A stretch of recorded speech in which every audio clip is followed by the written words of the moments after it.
dê, por gentileza, um feedback se já está transmitindo a primeira tela, Educação Antirracista.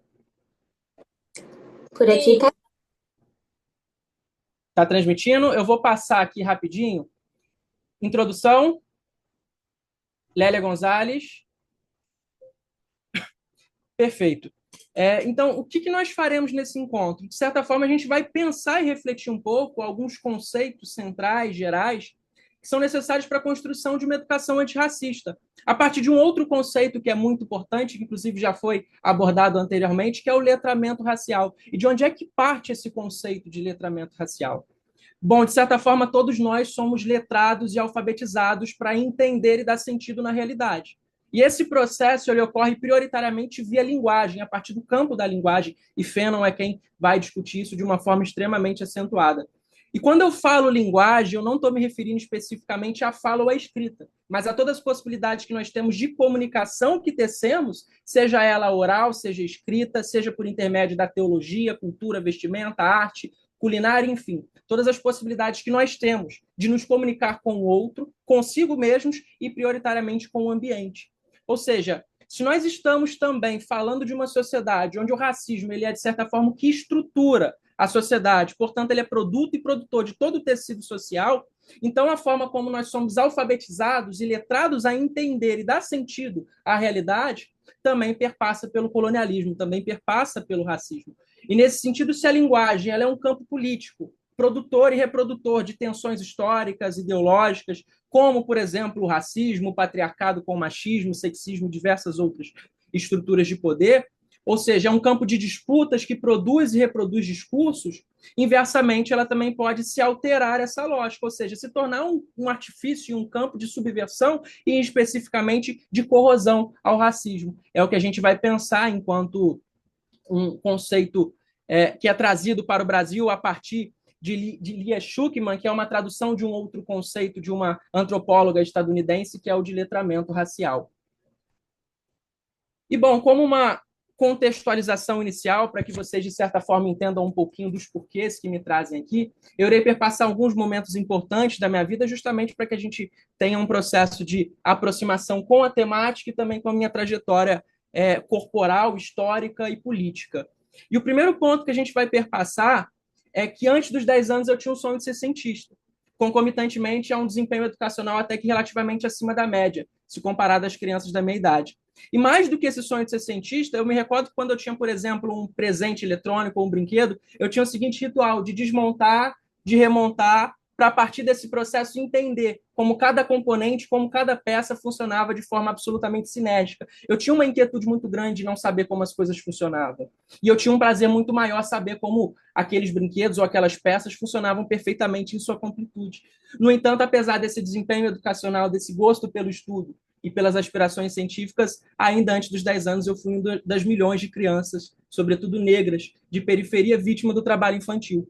E ainda antes dos 10 anos, essas aspirações científicas e esse desempenho educacional, ele deu lugar ao trabalho infantil. E aí, durante muito tempo, eu passei a, inclusive, catar reciclagem enquanto possibilidade de sobrevivência, e mais do que isso, para não sucumbir à criminalidade. Só que, rapidamente, por exemplificações dentro do meu lastro familiar e, sobretudo, na minha comunidade, eu cheguei à conclusão de que a reciclagem não tira ninguém da merda, não faz com que ninguém modifique a sua vida e saia da pobreza. E é justamente a partir desse entendimento que eu sou cooptado pelo único local que empregava uma criança na minha periferia. E aí, parte significativa da minha infância, pré-adolescência e início da adolescência, agora não é estudando, não é investigando, agora era na criminalidade. Mas não foi simplesmente uma escolha. Eu não escolhi, eu não quis, eu não idealizei isso. Simplesmente foi a forma como eu encontrei de sobreviver na periferia da periferia do capitalismo. O sistema disse: olha, neguinho, sobreviva com as armas que eu te forneci. E a partir desse movimento, a partir dessa possibilidade, única possibilidade que eu tinha de ser enxergado socialmente, de vencer algumas desigualdades, eu fui cooptado pela criminalidade durante uma parte significativa da minha vida. Só que, felizmente, na altura da terceira para a quarta série, numa escola pública aqui onde eu moro, no interior do Rio de Janeiro, Volta Redonda, Eu tive uma professora, também moradora deste bairro, dessa comunidade, que ela tinha uma inquietude muito grande com esse cenário de violências. E, a partir disso, ela resolveu intervir pedagogicamente, prioritariamente nas aulas de educação física, e logo depois isso se tornou um projeto social aqui na minha quebrada. E, por intermédio de uma prática esportiva específica, ela me resgata do fundo do esgoto para mostrar que nós somos muito maiores do que as merdas que o sistema empurra goela abaixo das periferias. E mais do que isso, ela me disse: olha, neguinho, se você se dedicar minimamente à sua formação esportiva e educacional, muito certamente você consegue mudar de vida. E mais do que isso, porque mudar de vida para mim não era algo que eu tinha tanto interesse, eu já estava acostumado com aquele cenário, mas eu poderia mudar a vida da minha família. E a partir desse momento eu agarro a prática esportiva com todas as forças que eu tinha, sobretudo quando eu soube de um programa do governo chamado Bolsa Atleta, que premia financeiramente atletas de alto rendimento, sobretudo a nível nacional e internacional. E aí eu agarro a prática esportiva como única possibilidade que eu tinha de vencer a pobreza e sair da criminalidade, até que em 2014, com 15 anos, eu sou nascido em 1999, eu tenho uma sequência de títulos a nível estadual invicto. E aí eu vou para o Campeonato Brasileiro, eu sou campeão brasileiro. E aí, enquanto campeão brasileiro, eu vou para a seleção, disputo um sul-americano, sou medalhista sul-americano na minha modalidade. No ano seguinte, prata e bronze a nível nacional, novamente um bronze, seleção brasileira, classificação para um pan-americano, enfim, eu era um atleta de sucesso. Mas eu ainda tinha consciência de que medalha e titulação alguma faria com que as coisas melhorassem para a minha comunidade e para a minha família. Medalha não enche barriga. E aí eu passo a pleitear a partir disso, a partir de 2015, por conta desses resultados que eu tive, o programa chamado Bolsa Atleta. E em 2015 eu fui um dos milhões de atletas premiados com esse programa e passei durante 2 anos recebendo uma quantia de cerca de R$ 1.700 a R$ 1.900, que é o que, de certa forma, vai fazer com que eu consiga novamente reacender a chama científica e do estudo que eu tinha, que, de certa forma, foi absolutamente corrompido pelo estado de violência e pelo racismo. E aí, enfim, em 2017, o projeto, ele, infelizmente, acaba sendo enfraquecido. Eu já estava com 18 anos, o esporte já não dava tanto retorno financeiro, eu estava repleto de lesões físicas, políticas, educacionais, emocionais, e aí eu sou compulsoriamente obrigado a me aposentar com 17 para 18 anos. Só que eu consigo entrar na faculdade. E aí eu sou o segundo da minha família, da minha comunidade inteira, na verdade, a conseguir entrar no ensino superior. De centenas de jovens, de onde eu vim, eu fui o segundo. O primeiro é o meu pai, que se formou em História, graças ao FIES, com 40 anos. Após ter passado a vida toda trabalhando de garçom, recepcionista, frentista, vendendo salgado e água na rua, aos 40 anos ele se torna o primeiro da comunidade a entrar na faculdade, se formar, com 3 filhos, e eu sou o segundo. E deveria ser um momento de grande felicidade para todo mundo, só que quando eu ia para a instituição que eu me formei, eu acabo sendo preso. E aí, a caminho da instituição, eu acabo sendo preso, vítima de uma prisão ilegal, forjada pela polícia, com a justificativa de que eram 5 jovens dentro de um carro e eu tinha que parar. Essa foi a alegação que o policial utilizou naquele momento. E quando eu chego dentro da cela, eu ainda encontro 2 colegas da época de escola. O que me faz tecer ainda mais algumas reflexões, que era o seguinte: nós temos a mesma cor, a mesma idade, viemos de uma comunidade próxima, semelhante, frequentamos a mesma escola, possuímos famílias que possivelmente possuem os mesmos empregos, e na mesma faixa etária da nossa vida, aproximadamente na mesma idade, nós estamos dentro de uma cela. Então, talvez há uma lógica nesse processo. Talvez há uma linha de violência que faz com que a nossa juventude periférica, como se tivesse uma escada rolante, seja levada de forma absolutamente violenta ao cárcere e aos caixões lacrados.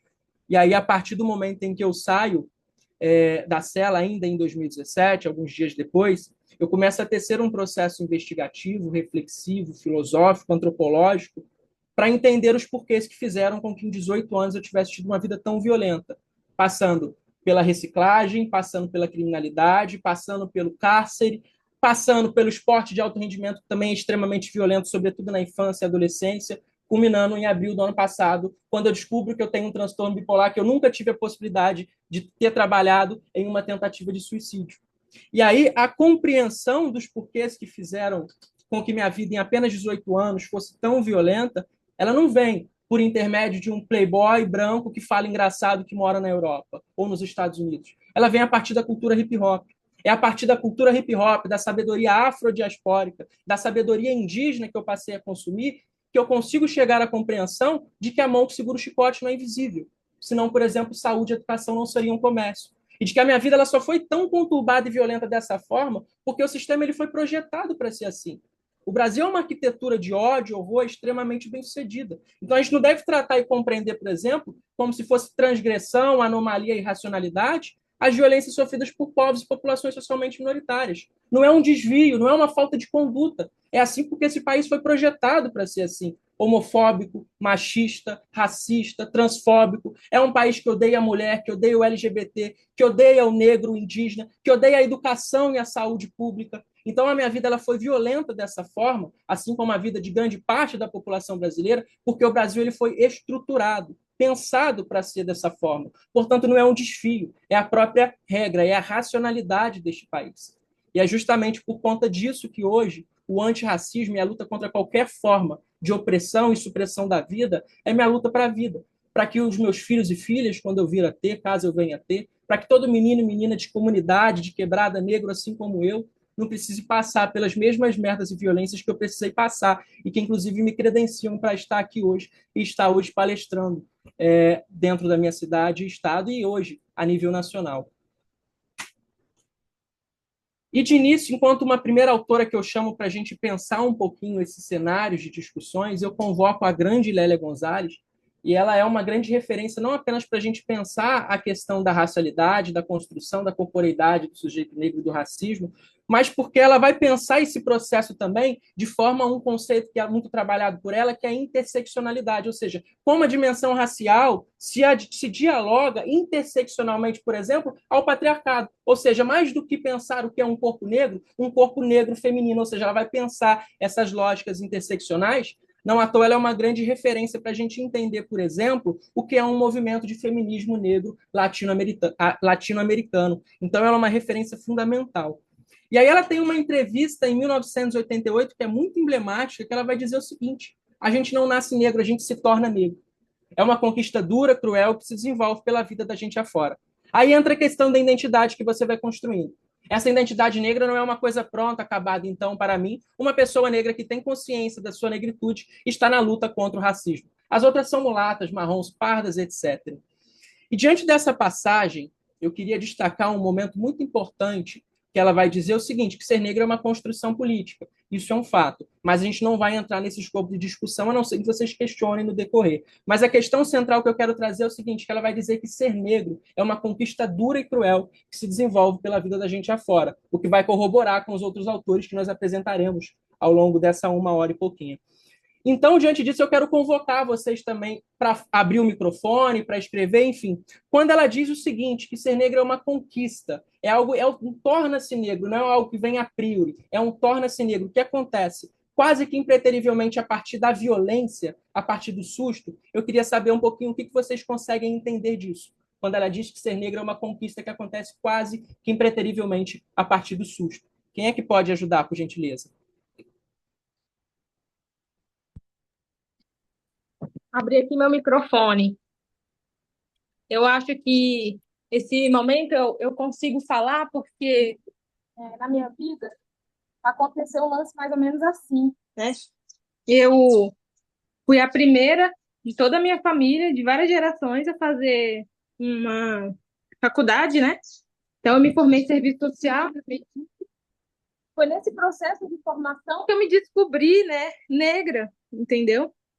Até então, eu alisava meu cabelo, e eu achava que as pessoas me chamarem de negra ou de preta era uma ofensa, né? Então eu fui passando por um processo de transformação, assim, e eu agradeço muito aos professores e professoras que eu tive e que me auxiliaram, né, nesse processo. E aí também eu tive acesso aos movimentos sociais, né? E assim, apesar de ter feito faculdade na universidade particular, eu tive boas orientações, né? E foi um processo que me ajudou muito enquanto mulher negra, né? Então, assim, parei de alisar meu cabelo, né? Fiz meu TCC voltado para a temática. E hoje eu tenho vontade de fazer mestrado também, para falar sobre a formação social, fazendo recorte racial, porque a gente ainda discute muito pouco, né, isso na profissão. E aí, eu acho que a frase que ela coloca é mais ou menos isso, assim, para mim, né? Como que foi essa descoberta? Que foi tornar, né? É, enfim, eu acho que é isso um pouquinho. Obrigada.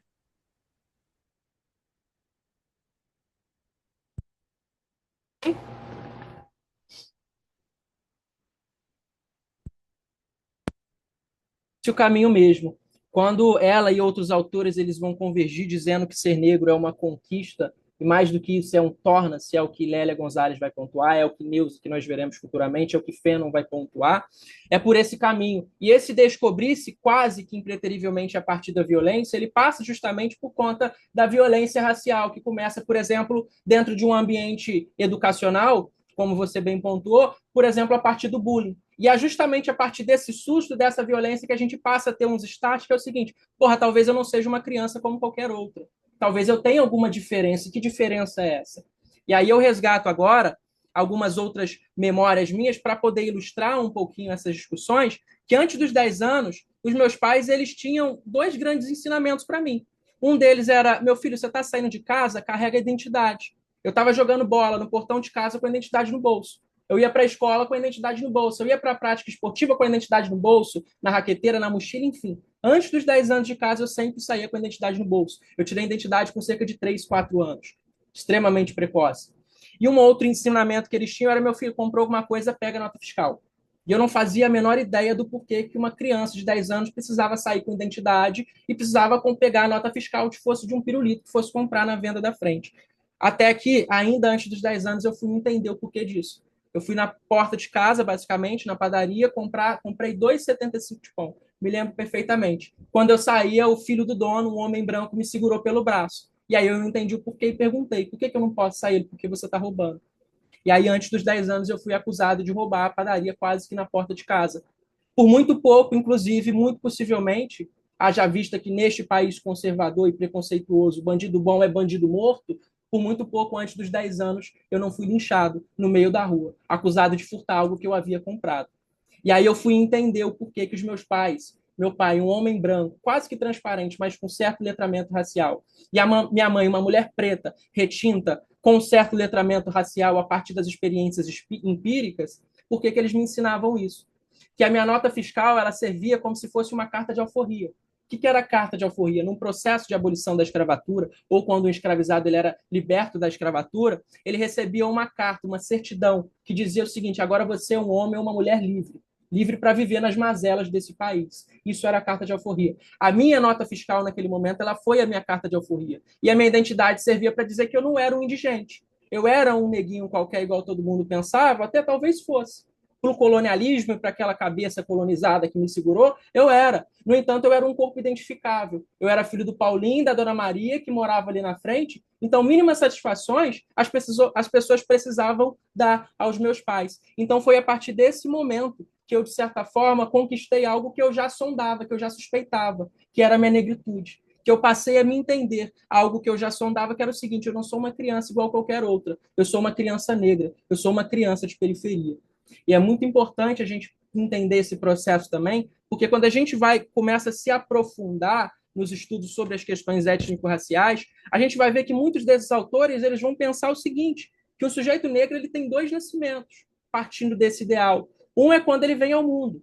O segundo é quando ele se descobre negro, quando ele conquista a sua negritude. E eu ainda tive um terceiro, que foi em 2017, quando eu saí da prisão.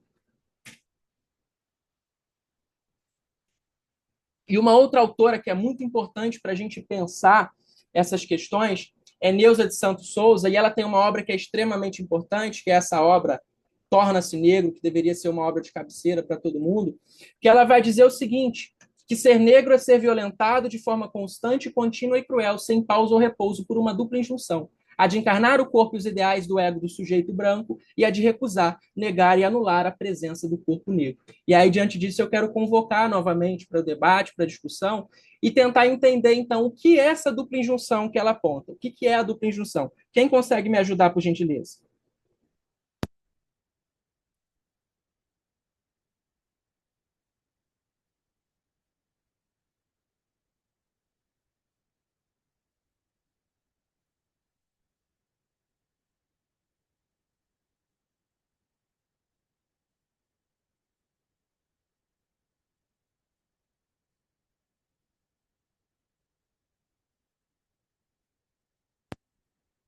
Alguém? Então, vamos lá. Quando Neuza ela fala de uma dupla injunção, que é o que, de certa forma, vai reduzir a corporeidade ou compreender a corporeidade de um sujeito negro, ela está nos trazendo a ideia de que o racismo, a violência racial, ela reside, a priori, na aniquilação identitária desse sujeito. Ou seja, para o caráter totalitário do colonialismo e da violência colonial, é preciso que o racismo ele aniquile a ancestralidade, a, o abstrato, subjetivo desse sujeito, para que, a partir disso, ele faça com que esse sujeito idealize o outro. Qual é o outro? Branco, enquanto uma proposta estética, política, econômica e, no geral, linguística a ser buscada. Ou seja, é preciso fazer com que o sujeito negro ele cresça com uma baixa estima e com um alto ódio compulsório, para que, a partir disso, ele, por exemplo, conceba a partir do racismo, o seu cabelo enquanto algo duro, enquanto algo feio, enquanto algo corrosivo. Porque a partir dessa baixa estima e desse auto-ódio, dessa aniquilação identitária, ele vai idealizar o outro. Qual é o outro? Branco, o cabelo liso, enquanto uma proposta estética a ser seguida. Mesmo que haja, por exemplo, uma incompatibilidade biológica com o seu corpo. Ou seja, ele precisa, primeiramente, se detestar e se autoalienar a partir do racismo, porque a partir disso ele vai idealizar o outro. Qual é o outro? O branco, enquanto algo a ser atingido. E aí ele, por exemplo, alisa o cabelo. E aí, brincando com alguns conceitos da psicanálise, ela é justamente uma das autoras que vai, de certa forma, inaugurar e dar um boom muito grande para os discursos relacionados a uma ordem psicanalítica racializada.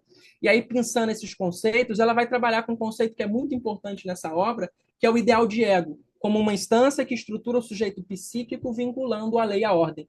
É o lugar do discurso. É a estrutura que media a conexão da normatividade libidinal com a cultura. E esse ideal de ego, segundo reflete a autor, emerge de uma ideologia e cultura colonial imposta pelo branco como ideal a ser atingido. Assim, o ideal de ego do negro, largamente constituído de ideias dominantes, é branco. Partindo do ideal de ego, conceituado por Costa, que é Jurandir Freire Costa, quem vai prefaciar a obra que eu apresentei para vocês, A Torna-se Negro, como sendo um produto formado a partir de imagens e palavras, representações e afetos que circulam incessantemente entre a criança e o adulto, favorecendo o surgimento de uma identidade do sujeito compatível com o investimento erótico de seu corpo e de seu pensamento. Eu sei que é uma leitura, de certa forma, um pouco complexa, porque foge um pouquinho, talvez, da casualidade profissional e científica de muitos aqui. São vários conceitos pensados da psicanálise. Mas, diante disso, eu quero convocar novamente para que abram os microfones, enfim, para que a gente entenda um pouquinho o que é esse ideal de ego. Quando ela vai pensar ideal de ego, o que ela quer dizer com isso? Quem pode me ajudar a compreender aí? O que é o ideal de ego?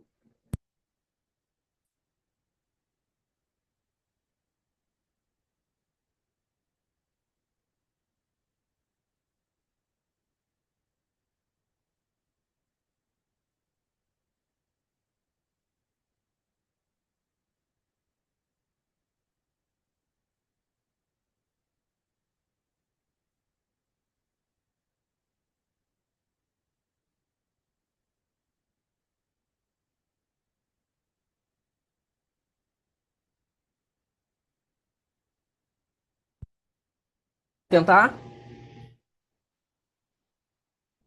Então vamos lá, quando ela vai trazer esse conceito que é o ideal de ego, quando ela vai pensar a construção biopsicossocial de um sujeito negro, ela vai nos trazer uma ideia que é algo próximo disso aqui, ó. Todos nós estamos imersos em uma realidade cultural. E, de certa forma, o ambiente em que nós estamos, ele é o que vai construir a nossa forma de ser, pensar, permanecer, agir, estar nesse espaço, concomitantemente, enquanto a gente também constrói esse ambiente, ou seja, nós somos construídos e construtores da realidade cultural em que estamos imersos. E aí, durante esse processo, nós temos, por exemplo, grandes instituições que, de certa forma, vão intensificar esse processo de construção. Por exemplo, a educação básica, a saúde enquanto uma instituição, nós tivemos uma exemplificação evidente no período da pandemia, por exemplo, a cultura, a prática esportiva e a família, a religião, diversas são as instituições que, de certa forma, vão construir a forma como a gente entende, significa, ou seja, dá sentido à realidade. E o que ela vai trazer é o seguinte, que esses processos de construção, de certa forma, eles vão construindo o que, por exemplo, na filosofia a gente chama de cosmovisão. O que é isso? É uma lente pela qual eu enxergo e dou sentido à realidade. É o que na antropologia, na sociologia, a gente vai pensar, por exemplo, enquanto paradigma. O que é o paradigma? Eu penso dessa forma porque eu nasci nesse espaço, neste período. Portanto, nós temos, por exemplo, um paradigma atualmente pós-moderno, moderno, medieval, enfim. O ambiente, o espaço, a localidade, a faixa temporal que a gente nasce é o que, de certa forma, vai formular a forma como a gente entende e significa a realidade. É por isso que nós falamos português. Se tivéssemos nascido aqui há 5 séculos atrás, possivelmente falaríamos tupi-guarani. Talvez o nosso Deus principal fosse o Tupã, o Deus do trovão, e não o Jesus Cristo, fruto de um renascimento italiano, que era um homem de pele escura que se escondeu no Antigo Egito, um povo de pessoas pretas, mas que possui uma pele branca, olhos azuis, cabelo liso e loiro, enfim. Então, de certa forma, várias dessas instituições vão formulando a forma como a gente entende e dá sentido à realidade. E esse processo, segundo essa autora, ele constrói um ideal de ego, algo a ser buscado. E esse ideal de ego ele é justamente o branco, enquanto um pressuposto político, econômico, estético a ser buscado e a ser atingido. É por isso que a gente tem, por exemplo, um padrão de beleza que é um corpo branco, sobretudo loiro, de olho azul, magro, não pode ser um corpo, por exemplo, LGBTQIA+, não pode ser um corpo negro, um corpo indígena, não pode ser um corpo gordo. Por quê? Porque isso, de certa forma, destoa do que é pregado enquanto um padrão a ser atingido. E esse padrão ele sempre tem, enquanto norte principal, e norte a gente entende, inclusive, enquanto norte global, o branco, o europeu a ser buscado. Se a gente for pensar um pouquinho desse processo a partir da educação básica, a gente tem, por exemplo, aula de Primeira e Segunda Guerra, Revolução Industrial, todas as revoluções industriais que nós já passamos, porque não são uma. Nós temos aula sobre as 13 colônias, que é a independência dos Estados Unidos, que são conteúdos importantes da gente estudar, eu não tiro mérito. Mas quando é que nós tivemos, por exemplo, aula dos povos originários deste país? Ou melhor, anterior a este país, de Pindorama Tupi? Quando é que nós tivemos aulas, por exemplo, dos povos africanos que foram escravizados para construir essa nação a partir do sangue, ferro e suor? Nós temos aula, por exemplo, na educação básica, enquanto conteúdo obrigatório, de inglês e espanhol, que são conteúdos importantes da gente ter. No entanto, não deixam de ser línguas coloniais, línguas colonizadoras. Por que é que nós não temos, por exemplo, Libras, que é a segunda língua principal deste país? Por que é que nós não temos, por exemplo, alguma língua de origem, por exemplo, indígena, Tupi-Guarani, Yorubá, Bantu? Por quê? Porque a nossa sociedade ela é formulada a partir dessa cosmovisão de branquitude. E aí o branco ele passa a ser o centro, a referência de tudo. É o que ela vai dizer aqui, ó. O figurino é branco em seus diversos matizes. Aqui, branco quer dizer aristocracia, elitista, letrado, bem-sucedido. No outro momento, branco é rico, inteligente e poderoso. Sob quaisquer nuances, em qualquer circunstância, branco é o modelo a ser escolhido. Escolha singular, fixada a revelia de quem deve apenas a tal modelo configurar-se. Uma outra exemplificação desse processo é de que, além de ser mestrando, pesquisador por um centro universitário que é referência a nível nacional, eu estive professor desse mesmo centro universitário durante o primeiro semestre. Dei aula na educação física, dei aula, inclusive, de formação de educação antirracista para os professores dessa instituição, doutores, pós-doutores, mestres, enfim. Passei algumas vezes dando aula nos cursos de medicina dessa instituição, e, invariavelmente, quando eu chegava na instituição, sobretudo nos dias de mestrado, eu era confundido, por exemplo, com um porteiro. Eu era confundido com alguém da limpeza, com alguém do almoxarifado. Já me perguntaram aqui, você pode limpar o auditório para a gente ali hoje? E eu não tenho um problema nenhum em ser confundido com um trabalhador, não é essa a questão. A questão é que o colonialismo empurra a goela abaixo dos povos não brancos, enquanto única posição laboral, o trabalho braçal. E é justamente por conta disso que eu não sou reconhecido enquanto um produtor intelectual. E se eu fosse uma mulher negra, esse processo de descredibilização ele seria ainda maior, porque nós, corpos negros, inclusive dentro do espaço científico, acadêmico, a gente não é concebido enquanto um produtor intelectual. É por isso que eu sou concebido enquanto um trabalhador braçal na instituição em que eu sou pesquisador e professor, mas nunca fui, por exemplo, conhecido e reconhecido enquanto professor, enquanto pesquisador. Nunca serei, por exemplo, confundido com um reitor ou com um presidente, porque o colonialismo ele nos coloca nesses nichos. E nesse nicho, o sujeito negro ele é um trabalhador absolutamente braçal. A gente não produz intelectualidade para o racismo. E por que que esse processo ele acontece? Aí a gente chega na nossa referência principal para se pensar o que é o colonialismo, que é Fanon, que é um francês nascido da ilha da Martinica, e ele vai dizer o seguinte, que isso acontece porque o colonialismo ele cria uma ruptura, uma dicotomização, ele separa em dois a realidade social, e aí ele vai criar duas zonas, a zona do ser e a zona do não ser. E aí na zona do não ser é a zona da não existência. ela é habitada, na nossa realidade, pelo sujeito negro e também pelos povos indígenas. Vamos pensar especificamente aqui a partir da corporeidade do sujeito negro, que é o nosso lastro principal de discussão. E enquanto habitando a zona do não ser, a zona da não existência, mais do que desumano, esse sujeito negro ele encarna a própria não humanidade. Ele é feio, ele é deformado, ele é corrosivo, ele é um próprio objeto. Se ele não é um ser humano, então, por exemplo, para que conceber direitos a eles? Direitos humanos, constitucionais e básicos. Se ele não é um ser humano, então eu posso dizer que antes dos 10 anos ele pode catar reciclagem. Eu posso trancafiar ele dentro de um presídio. Eu posso dar para ele um revólver como única possibilidade de sobrevivência. Se ele não é um ser humano, eu posso negar, inclusive, assistência médica e educacional de qualidade e pública. Afinal, ele não é um ser humano. Se ele não é um ser humano, então ele não precisa de moradia, ele pode dormir nas sarjetas deste país.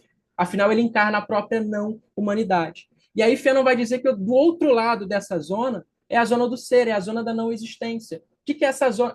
Desculpa, é a zona do ser, a zona da existência, que mais do que habitado pelo sujeito branco, ele expande isso. Por que ele expande? Porque ele vai dizer que o sujeito branco ele não é racializado, ele não passa pelo funil racial. Portanto, ele não é branco, o branco não é branco. O branco é a pessoa, o branco é o sujeito universal, o branco é a própria humanidade. Exemplificando, eu sou filho de uma mulher preta. A minha mãe, em qualquer espaço que ela estiver, ela será uma mulher preta. Eu sou um homem negro. Em qualquer espaço que eu estiver, eu serei um homem negro. O meu pai é uma pessoa. Vejam a diferença na equação. Eu sou um homem negro. O meu pai é uma pessoa. Por que ele é uma pessoa? Porque ele é branco. Ele é a própria humanidade. Enquanto eu continuo sendo um homem negro, o meu pai, que é uma pessoa branca, ele é a própria humanidade. Então, o Fanon vai dizer que o colonialismo ele produz essa rachadura na realidade social. E aí ele vai dizer, inclusive, que o sujeito negro, buscando ascender à condição de ser, de existência, de sujeito universal, ele vai utilizar algumas máscaras brancas como forma de linguagem. Daí ele escreve essa obra, Peles Negras, Máscaras Brancas. E essas máscaras brancas é justamente uma possibilidade que ele tem de se aproximar humanamente do sujeito branco. Ou seja, o que ele faz? Ele alisa o cabelo, ele adere à religião do branco, ele fala, ele gesticula, ele anda como branco, ele estuda e se comporta como um branco. Por quê? Porque dessa forma ele se aproxima da condição de ser humano. É algo próximo do que a gente tem, por exemplo, nessa escultura de 2015 de um artista plástico brasileiro chamado Flávio Cerqueira, e ela se chama Amnésia. Ou seja, a gente vê um corpo negro se banhando de tinta branca na expectativa de se aproximar humanamente da condição de ser humano, da condição de sujeito universal, de humanidade, de pessoa. E agora eu vou passar um videozinho rapidinho, caso não esteja sem som, vocês me deem um alô aqui, que é justamente para a gente entender um pouquinho como que funciona na prática, como que é efetivado esse processo de construção biopsicossocial a partir do racismo em pessoas negras.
Deixa eu fazer uma pergunta aqui, porque eu recebi uma mensagem, parece que o som ele não saiu.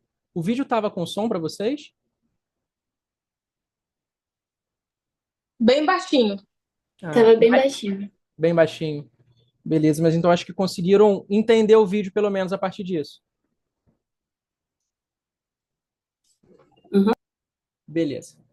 Algum comentário? Alguém quer fazer alguma colocação, alguma reflexão?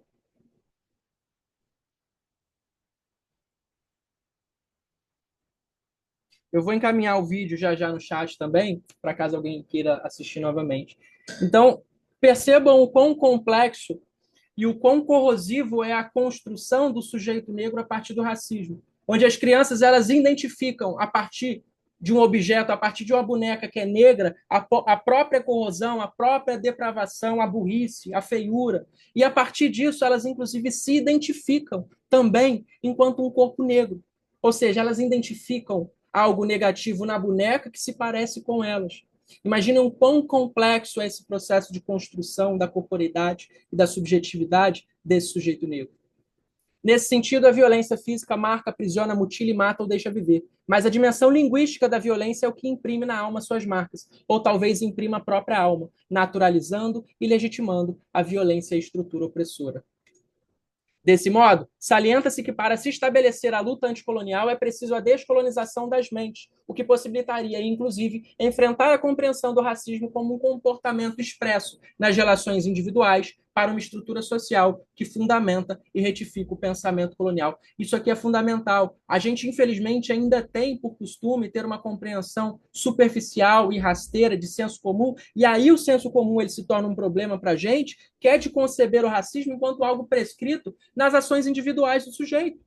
Quando, na verdade, a gente precisa levar essa compreensão e entender que o racismo ele não é algo prescrito nas ações individuais. O racismo é uma estrutura, é um sistema de organização social e que, portanto, se perpetua também nas ações individuais, mas ele perpassa toda a política, economia, educação básica, a mídia, a cultura, enfim, tudo que é produzido neste plano e na tessitura social.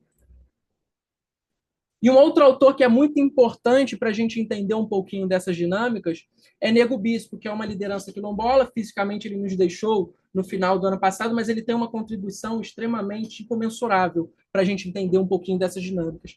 E aí ele vai dizer, em um de seus livros de 2015, que o seguinte, que quando os colonizadores eles se organizam enquanto um Estado democrático e direito, a violência colonial incorpora inúmeras novas roupagens, como queimar, inundar, implodir, triturar, soterrar e com seu maquinário revirar a terra, a vida, os símbolos e tudo o que é essencial para a existência dos povos não brancos. Isso aqui é fundamental para a gente entender, por exemplo, o que é o Brasil atual e o que é o Brasil enquanto uma república. Uma exemplificação bem evidente do colonialismo organizado enquanto Estado democrático de direito é o que aconteceu no Sul no início do ano, onde basicamente um estado inteiro, diversas cidades, milhões de pessoas perderam suas vidas, perderam suas casas, perderam todas as suas produções, justamente por conta de uma enchente que era algo absolutamente previsível e que não foi uma tragédia natural. Aquilo ali não foi uma causalidade da natureza, aquilo ali foi a intervenção do colonialismo, do capitalismo na natureza. É uma intervenção do homem branco na natureza, como, inclusive, se ele fosse algo deslocado dela. Como se nós e a natureza fôssemos coisas dissociadas e não um único corpo. E o que marca ainda mais aquilo ali enquanto uma intervenção do colonialismo enquanto Estado democrático de direito? É quando a gente vê que, por exemplo, no ano anterior a essas fortes chuvas que aconteceram no Sul, nós tivemos retirado do Código Penal Ambiental, da legislação daquelas localidades, inúmeros apetrechos legais que estavam dispostos justamente para responsabilizar grandes indústrias e empresas, como, por exemplo, a demarcação de terra, ou a invasão de terra que não deveria ser invadida, com questões relacionadas à poluição. Então, inúmeros apetrechos legais que estavam dispostos justamente para inibir o que aconteceu no início do ano, simplesmente foram retirados, como se não fosse nada. Em benefício do quê? Em benefício do agronegócio e das grandes indústrias. em benefício do lucro do capitalismo e do colonialismo, sobretudo naquele espaço. E aí o mundo, naturalmente, se comoveu com a ajuda humanitária, especificamente o Brasil. E em poucos dias nós tínhamos toneladas e toneladas de suprimentos médicos, alimentares, água, roupas, enfim, tudo que é preciso para alguém reconstruir a sua vida, minimamente a partir daquela violência. E aí eu questiono novamente, quais foram as primeiras localidades do Sul a receber ajuda humanitária? Foram as áreas nobres, foram os grandes centros urbanos. Quais foram as últimas áreas do Sul, e não, coincidentemente, as mais afetadas pelo que aconteceu lá, a receber ajuda humanitária? Foram as populações quilombolas, foram as populações indígenas, foram as periferias. As áreas mais afetadas foram as últimas a receber ajuda humanitária. E olha o quão louco, nesse exato momento em que nós estamos no conforto de nossas casas, em computadores, em celulares, estudando racismo e antirracismo, parte de Salvador, na Bahia, está passando por uma enchente extremamente similar ao que aconteceu no Sul. Cadê a ajuda humanitária à Bahia? Quais pessoas estão se comovendo para restituir o que está acontecendo neste exato momento na Bahia? É óbvio que isso tem absoluta relação de que no Sul nós temos uma população majoritariamente branca. É óbvio que isso tem relação de que na Bahia nós temos uma população predominantemente negra.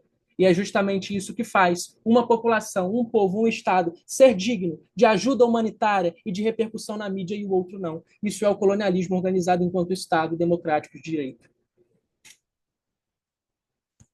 Portanto, a humanidade torna-se uma essência exclusiva da experiência de quem é branco, europeu, cisgênero, heterossexual, cristão, proprietário, sem deficiência, homem. Aqui eu fiz absoluta questão da gente expandir essa noção, porque a gente ainda, às vezes, recai no erro de pensar que, quando falamos de colonialismo e de racismo, nós estamos falando simplesmente da dimensão racial, quando não é. Nós estamos também falando em como o racismo e o colonialismo eles se articulam de forma interseccional, conjunta, sinérgica a outras estruturas de violência. E quanto mais acumular essa estrutura de violência, mais lascada essa pessoa está.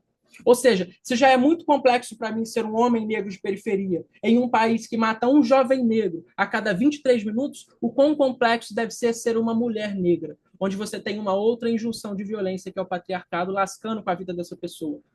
Se já é difícil ser um homem negro nesse país, o quão complexo deve ser uma pessoa negra com deficiência. Uma pessoa negra trans.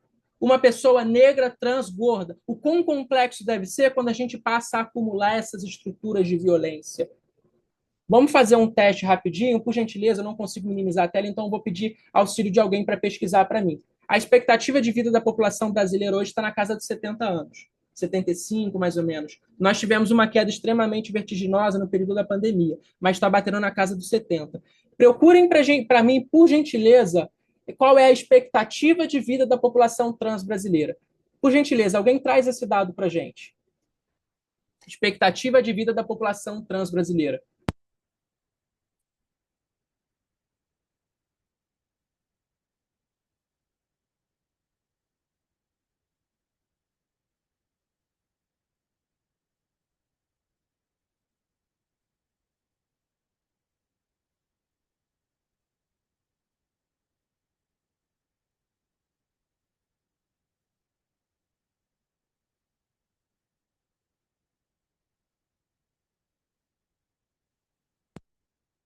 Jogaram no chat aqui, a expectativa de vida de parte significativa da população brasileira é de 35 anos. É basicamente a metade do restante da população brasileira. Isso porque nós tivemos uma queda extremamente acentuada durante a pandemia. E quando a gente vai racializar esses números, ou seja, pensar mais do que uma população trans brasileira, e a gente vai pensar, por exemplo, da população trans negra, esses números eles caem ainda mais. Nós temos estatísticas que dão conta de que a expectativa de vida da população trans negra brasileira é de cerca de 28 anos. Eu tenho 25 anos. Se eu fosse, por exemplo, uma pessoa trans, muito possivelmente eu já teria sido morto. Num país onde a expectativa média da população é de 75 anos, parte significativa das pessoas não passa de 30 anos. E eu tenho certeza que todo mundo aqui conhece ou sabe da existência de uma pessoa trans. Isso significa que essa pessoa trans que vocês conhecem, muito possivelmente vai ser morta antes dos 35 anos. E eu não estou falando de morte casual, é morte matada. São pessoas que são expulsas de casa pelos próprios pais. que são condenadas, demonizadas e expulsas de templos religiosos. Eu estou falando de pessoas que têm lâmpada quebrada no rosto, como aconteceu alguns anos atrás no Brasil e ficou muito famoso. Eu estou falando de pessoas que recorrem, às vezes, à prostituição enquanto única possibilidade de sobrevivência. De pessoas que são mortas por doenças curáveis, que são atribuídas a doenças como aconteceu, por exemplo, com HIV no século passado. Eu estou falando de pessoas que sofrem de cura gay, de certa forma, demonizadas em templos religiosos, como nós tivemos recentemente uma reza em uma igreja evangélica para curar uma menina da homossexualidade e que ficou extremamente famoso.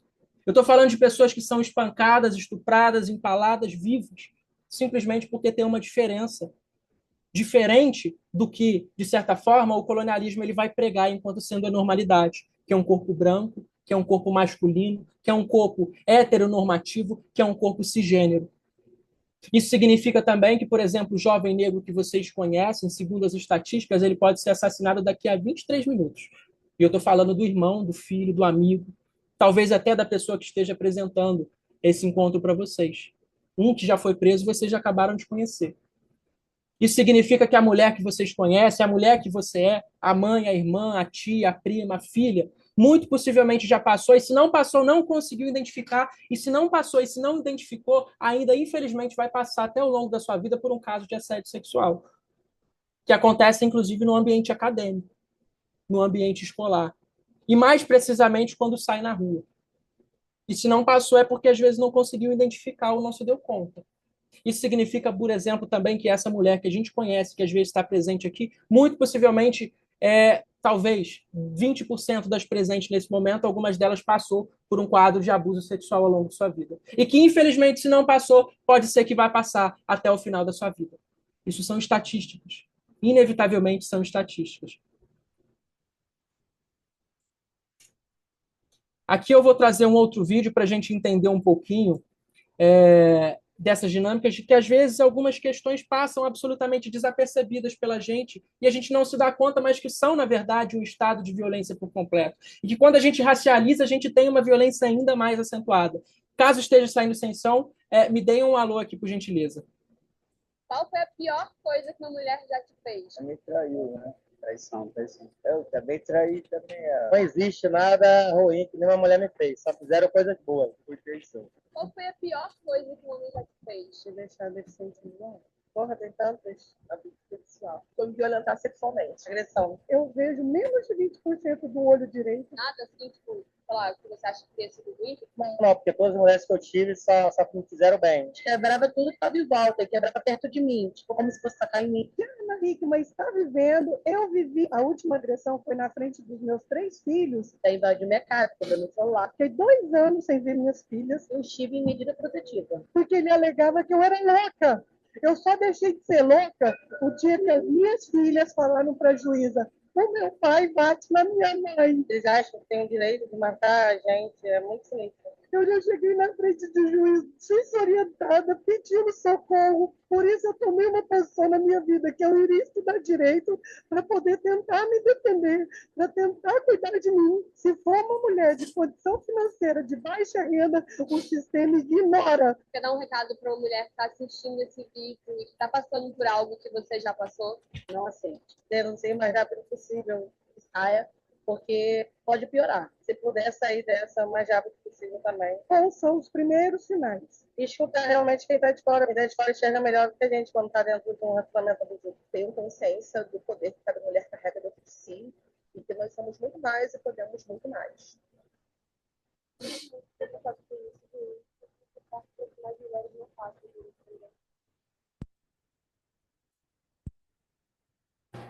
Alguém quer fazer alguma colocação, algum questionamento, quer perguntar alguma coisa?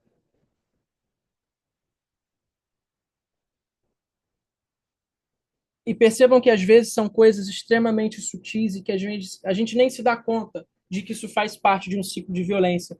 Ela tem um outro vídeo também que é muito bacana, o nome dela é Ana Terra, tem um arroba dela aqui, eu conheci ela pelo Instagram, acho que ela tem TikTok também, que ela pergunta para as pessoas: o que você faz quando você chega do trabalho? E aí ela vai lá e pergunta para o homem: porra, eu vou assistir um futebol, eu jogo um videogame, eu descanso, eu abro uma cerveja, eu chego do trabalho, eu deito. Aí ela pergunta para a mulher: o que você faz quando você chega do trabalho? Aí a mulher responde: eu vou lavar roupa. eu vou fazer comida para o meu marido, eu vou buscar as crianças na escola e ensinar a lição de casa. Então, são coisas que são extremamente sutis e normalizadas no nosso cotidiano e que, às vezes, a gente não se dá conta de que é um estado completo de violência e que acaba passando imperceptível. E quando a gente vai racializar esse discurso e essas estatísticas, a gente vê que, inclusive, esse tipo de violência produzida pelo patriarcado, o machismo, por exemplo, retratado em grande parte desse vídeo, quando a gente racializa esse discurso, ele se intensifica. É por isso que, por exemplo, mulheres negras são as principais vítimas de abuso sexual. É por isso que crianças, meninas negras são as principais vítimas de pedofilia. É por isso que, por exemplo, mulheres negras são majoritariamente as que compõem o sistema penitenciário feminino, carcerário feminino. Porque quando a gente, de certa forma, compreende essas estruturas de forma sinérgica, ou seja, não é mais a dimensão racial apenas, é a racial, a de gênero, a de sexualidade e tantas outras, elas vão se potencializar para ferrar cada vez mais com essa existência. Qual foi a pior?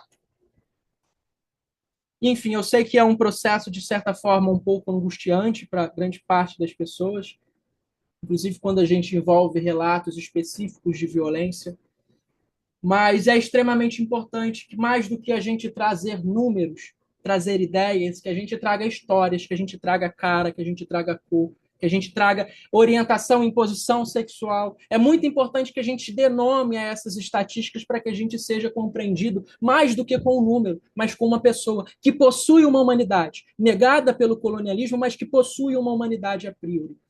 E, de certa forma, eu também sei que uma certa angústia em pensar e pesquisar e construir esse tipo de processo, ele parte também porque, às vezes, um processo de letramento racial ele faz com que o sujeito, sobretudo branco, se dê conta de que, invariavelmente, a sua vida ela é concebida a partir de direitos em um Estado que deveria conceber enquanto direitos, mas que, num estado de violência como é o Brasil, acaba sendo concebido invariavelmente enquanto, por vezes, um privilégio, como, por exemplo, o privilégio que é simplesmente estudar, sem se preocupar se terá condições de pagar a faculdade ou o ensino de qualidade.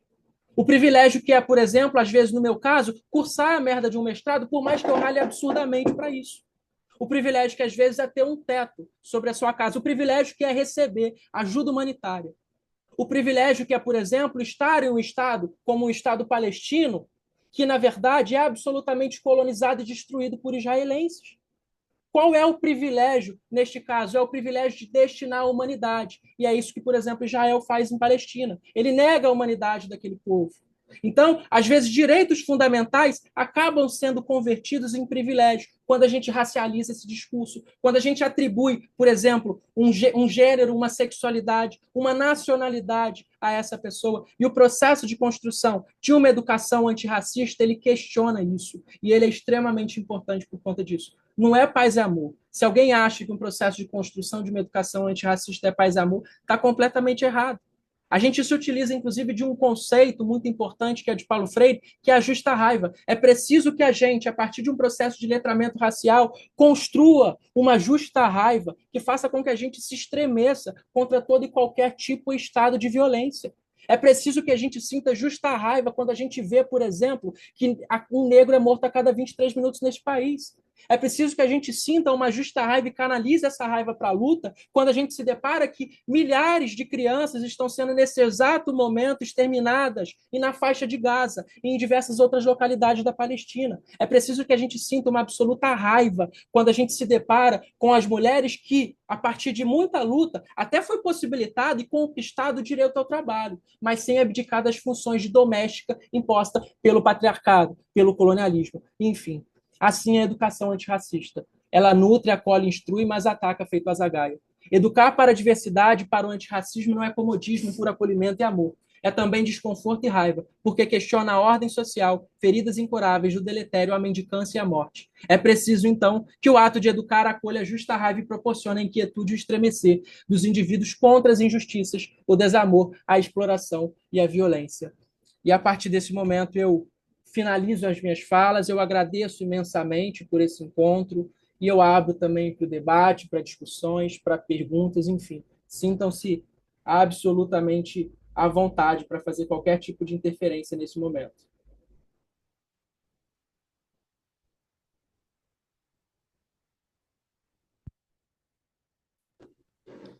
Lucas, primeiramente queria te agradecer, né, a forma como você conduziu esse tema que é tão necessário e mostrar a urgência também da gente entender essas estruturas racistas e, mais do que isso, a gente trabalhar diariamente para desconstruí-las, né? Então, muito obrigada. Pessoal, se vocês tiverem alguma pergunta ou comentário, podem colocar no chat. A Cirlane abriu a câmera, não sei se ela quer fazer algum comentário. Na verdade, assim, né, perguntar para o Lucas também, quando que ele se entendeu um homem negro, assim, politicamente falando, porque, né, desde criança já sofrendo aí com todas as mazelas que o racismo ele traz à nossa vida, né, por ser negro, por ser pobre, por ser favelado, e quando que você tomou essa consciência, sabe? Porque passou por todo esse processo, né? Mas como se deu essa consciência, né? Eu digo isso porque eu vim adquirir essa consciência depois de velha, né? Quando já na faculdade, assim, bem tardiamente, e não é um processo fácil, né? E quando a gente desperta, parece que a gente abre uma janela na nossa vida que todo o tempo esteve ali, só que a gente não conseguia enxergar, né? Eu queria só saber isso, né? E dizer também que, assim, a gente, enquanto movimento negro, a gente sabe que enquanto existe o capitalismo, o racismo ele vai estar de pé, né? Então, acho que a gente precisa também pensar alternativas a esse tipo de sociabilidade, né? E construir. Perfeito. Não existe luta antirracista dentro do capitalismo. O capitalismo ele sempre foi absolutamente racial, igual você pontuou. Então a gente não consegue desvincular a luta antirracista do anticapitalismo. É uma incompatibilidade biológica, antropológica, a gente pensar que há, por exemplo, o antirracismo dentro do capitalismo. Enfim, respondendo, quando eu me descobri, eu me encontrei enquanto um sujeito negro, como você disse, é um processo demorado.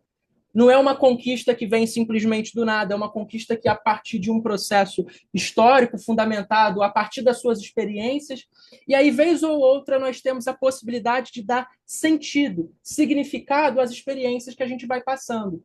Por exemplo, algo que, de certa forma, corroborou muito para esse processo é que eu venho de uma família, na minha cidade, historicamente reconhecida pela luta por direitos humanos, pelo movimento operário, pelo movimento sem terra. Então, de certa forma, esse processo ele também formulou a minha cognição para me entender enquanto um trabalhador, enquanto um negro, enquanto um periférico e favelado, por mais que eu venha de um pai branco. Então, isso, de certa forma, foi algo extremamente latente. E eu começo a me dar conta, ainda antes dos 10 anos, quando eu pontuei lá no início, de que eu não era uma criança como qualquer outra, quando eu passei a questionar a periferia em que eu moro. Cara, eu tenho um pai e uma mãe dentro de casa, mas grande parte das crianças não tem. E aí, às vezes, eu passei a perceber, por exemplo, que em determinado momento da minha vida eu tive um computador ainda na infância. E eu era o único da minha quebrada que tinha um computador, que foi ganhado. Mas, por exemplo, eu não tinha condições de ter um videogame que grande parte dos meus amigos brancos de colega tinham a condição de ter. Então, isso foi formulando esse sentimento e essa percepção de que talvez houvesse algo absolutamente diferente comigo e com o local que eu nascia.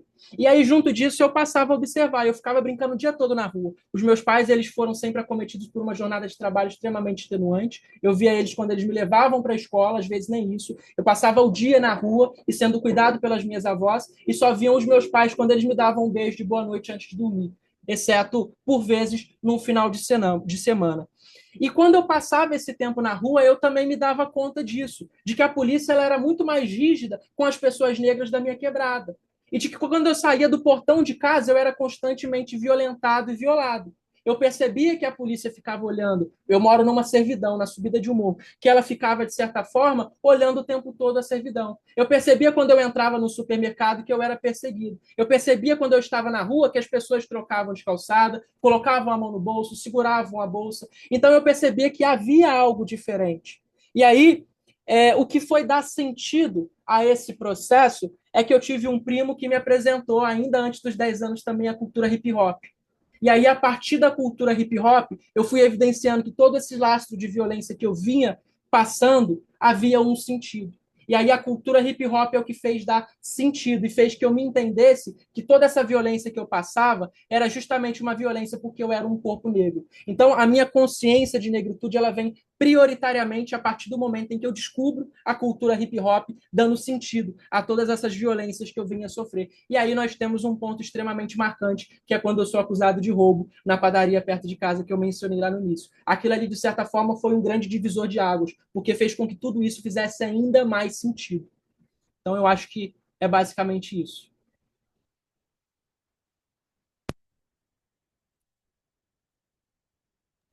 Obrigada, Lucas, e obrigada, Silane, pela pergunta também. Mais alguém tem alguma pergunta, pessoal? Se vocês quiserem, pode colocar no chat também, que a gente lê aqui. Só lembrando que a Natália já enviou o link da lista de presença, né, caso vocês queiram um certificado. E lembrar de deixar feedback, sugestões, para a gente sempre poder melhorar. Bom, então eu vou ler alguns comentários aqui. Lucas, fica à vontade para comentar, eu só achei bastante interessante. Então, retomando um pouquinho, o Guto tinha falado que o seguinte: eu vim me entender como uma pessoa preta depois dos 20 anos, e por ser um preto não retinto, muitas pessoas não me consideram negro. Meus pais mesmo acharam um absurdo eu falar isso. O Mano Brown tem uma frase: branco demais para ser preto e preto demais para ser branco, a gente se torna invisível.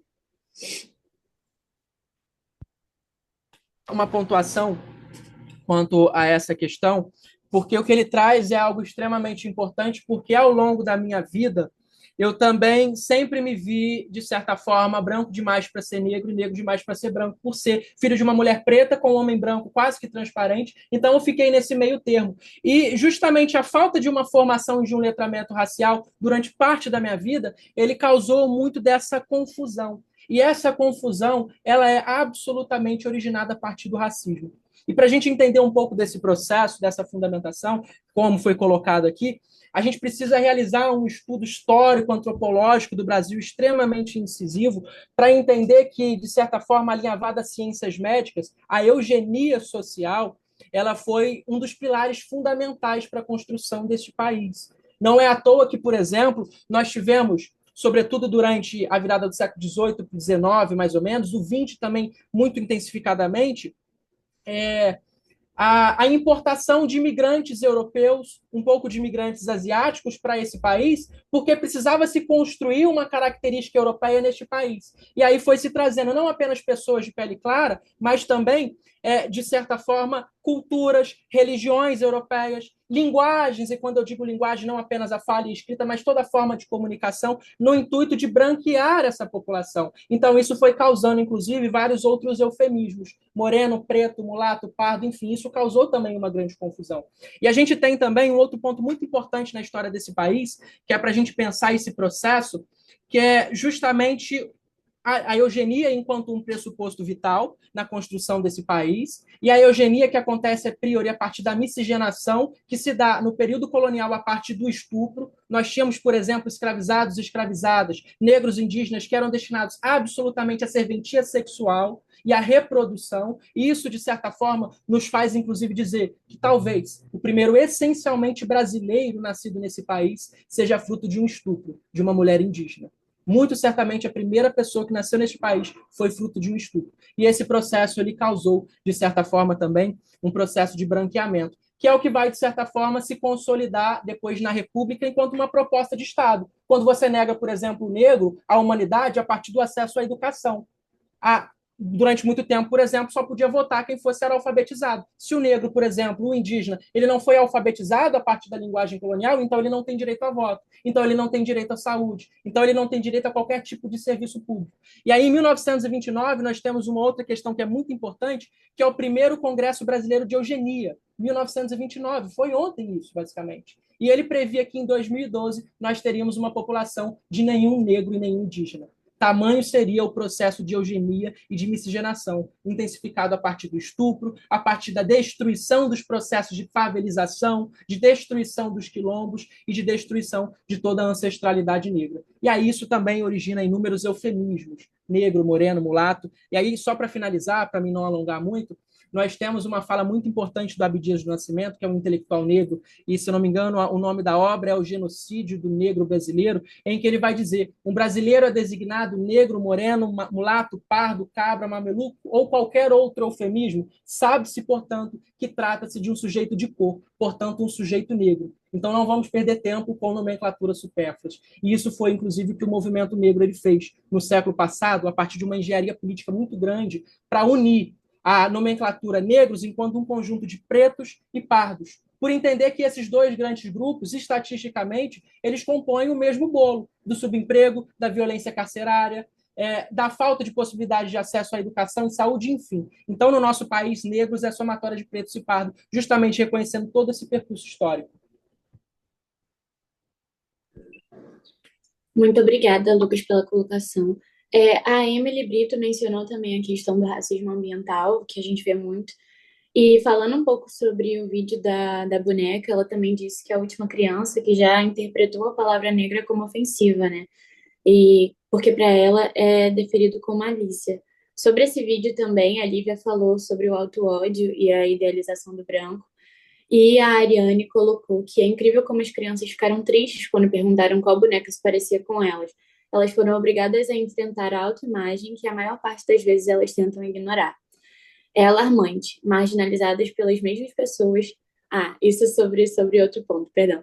Mas sobre o vídeo da boneca. Eu cresci com esse problema e durante muito tempo a minha mãe dizia: meu filho, você é preto. Eu falava: não, mãe, eu sou marrom. Eu falei na minha infância que eu era marrom. Eu falei: não sou preto, porque eu não queria me aproximar da identidade africana da minha mãe. Eu falei: eu não vou ser negro, porque negro é absolutamente tudo que é negativo. Eu ligo a televisão, quem é o empregado doméstico? Quem é que é o bandido? Quem é que está sofrendo? Quem é que está morrendo debaixo da minha janela? É meus amigos negros. Então eu falei: eu vou me distanciar disso. Eu não quero ser negro. Eu queria me aproximar do meu pai, que era uma pessoa branca. Então, durante parte da minha infância, eu era qualquer outro eufemismo, qualquer outra nomenclatura, menos negro. E aí, felizmente, a cultura hip hop ela veio para direcionar esse caminho, para fazer com que eu me entendesse enquanto um corpo negro. Se tudo que é negro é negativo, então por que esse sujeito ele vai se identificar quanto negro? E falando um pouco sobre a questão da expectativa de vida que você tinha colocado, a Emily também colocou que é alarmante, marginalizadas pelas mesmas pessoas que mais consomem o conteúdo pornográfico transexual e também ainda vítimas do abandono porque pessoas negras são procuradas de forma sexual, mas não como dignas de amor. Realmente é o fetichismo que a gente tem. Um corpo negro ele serve para trabalhar, para cuidar do seu filho, para varrer a sua casa, para te servir sexualmente, mas ele não serve para ser amado. O negro, ele dentro da modernidade, ele é absolutamente corrosivo e ele, de certa forma, não pode ser amado. Ele não pode ter e tecer possibilidades afetivas. Durante muito tempo na periferia eu cresci assim, que era o seguinte: a minha cor preferida sempre foi rosa. Mas eu sempre precisei esconder isso. Que porra é essa? Como é que o homem vai falar que a cor preferida dele é rosa? O quão que ele vai sofrer a partir desse momento? E eu sempre escondi isso. Eu sempre gostei de poesia. E eu nunca pude falar por conta disso. Por quê? Porque o homem ele precisa ser forte, ele precisa ser viril. E esse processo vai criando, inclusive, um processo de atrofiação sentimental e emocional nesse camarada. E aí, por exemplo, quando ele leva um fora, o que ele faz? Ele senta a porrada na mulher, porque ele não teve nem capacidade de construir o seu lastro emocional para lidar com seus próprios sentimentos, com as suas próprias emoções. Então, enfim, fugindo um pouquinho da resposta, mas também pensando um pouco dessa resposta dela. Perfeito, muito obrigada, Lucas. Pessoal, se vocês quiserem mandar mais algum comentário, feedback, fiquem à vontade. E bom, Lucas, eu queria muito te agradecer mais uma vez. Foi uma palestra super necessária, né? Para a gente entender como que essas estruturas racistas moldam a nossa sociedade e agir de forma mais consciente, sempre para a gente tentar transformar essa realidade, né? Também queria agradecer a todos vocês que participaram aqui com a gente.